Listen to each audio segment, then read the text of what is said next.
Look, man, it's your big brother K-Rino. Look, want to talk about breaking bad habits. Something that all of us need to be working on. I heard a statement many, many years ago that says that it takes 21 days to break a habit. 3 weeks, 21 days to break a habit. I don't know the scientific um, methodology behind that. I don't know how they came to that conclusion. I don't know how that was formulated, the 21 days. Maybe they had surveyed and studied people, and that was the average time frame that they saw results in. Either way, that's cool if it's true or not, but I think that sometimes we can do it a little quicker than that if we utilize the power of our own minds, because there's another saying that goes mind over matter.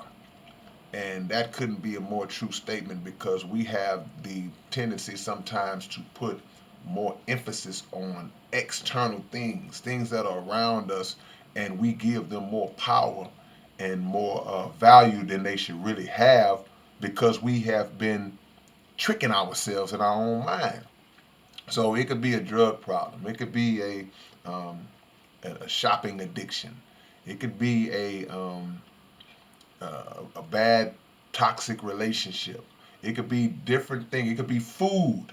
It could be alcohol. Whatever the case may be, these things we can generate bad habits when these things are used, period, or when they are used in excess. Now we know the difference between some things being able to create a physical dependency. We create a physical dependency because maybe it's a chemical situation that gets in our body, and now our bodies are calling for it. But that's still a mind thing, because the mind controls all of those aspects anyway. But there are other situations that it could be people, it could be just simple things like I mentioned, like shopping or some crap like that, that we just have to force ourselves to exercise the discipline to stop.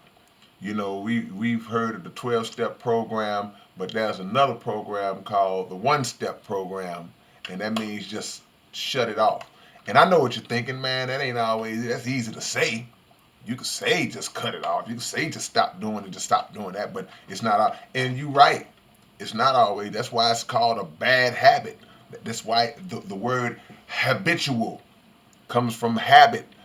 So we understand that things are not easy, but this video is to really push us to utilize the strength of our mind, because we underestimate the power that we got in our own brain, and in our ability to really, really combat things that we just don't want to do no more. A lot of times, we're in denial that we even have a bad habit. I go, oh man, I can stop whenever I want to stop. I'm in control of this thing. But the truth of the matter is that if there's something that is hindering your progress, something that's making you lazy, making you stagnant, taking finances from you, um, bringing you down, stressing you out, then that's something you need to eliminate from your life. You got to weigh, you got to put it on the scale and make the decision to say, you know what?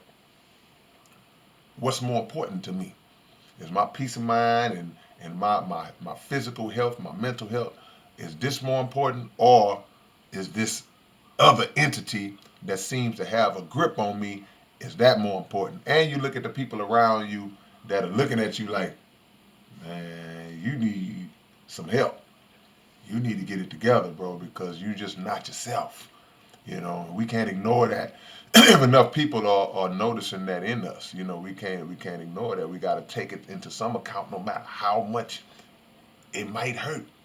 It might hurt for somebody to say, "Man, look at you. You don't look the same."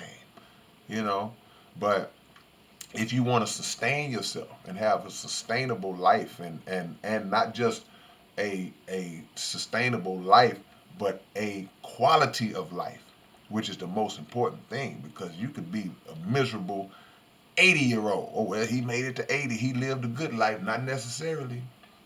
And a lot of the habits that we carry, well, most of the habits in general, that they're self-imposed.